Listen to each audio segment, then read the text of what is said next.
रोखठोक, बेधडक आणि नेमक्या घडामोडींचा अचूक वेध घेणारं एकमेव विजनरी बातमीपत्र विन टीव्ही मराठी.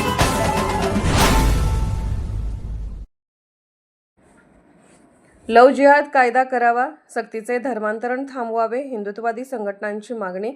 महाराष्ट्रात लव्ह जिहाद व सक्तीने करण्यात येणारे धर्मांतरण रोखण्यासाठी येत्या अधिवेशनात स्वतंत्र कायदा करावा अशी मागणी विविध हिंदुत्ववादी संघटनांनी केली आहे. या संदर्भातील निवेदन तहसीलदार माधवी शिंदे तसेच पन्हाळा येथील उपविभागीय अधिकाऱ्यांना देण्यात आले. निवेदनात म्हटले आहे की 14 फेब्रुवारी 2025 रोजी राज्याच्या गृह विभागाने या विषयावर कायदेशीर बाबींचा अभ्यास करण्यासाठी विशेष समिती गठीत केली होती. मात्र वर्ष उलटूनही समितीचा ठोस अहवाल आणि पुढील निर्णय जाहीर झालेला नाही.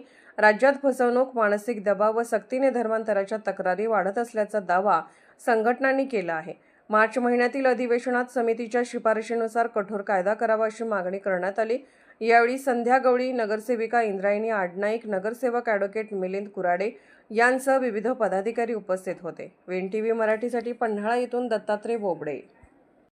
विन टीव्ही मराठी न्यूज चॅनलला लाईक करा, शेअर करा आणि सबस्क्राईब करा.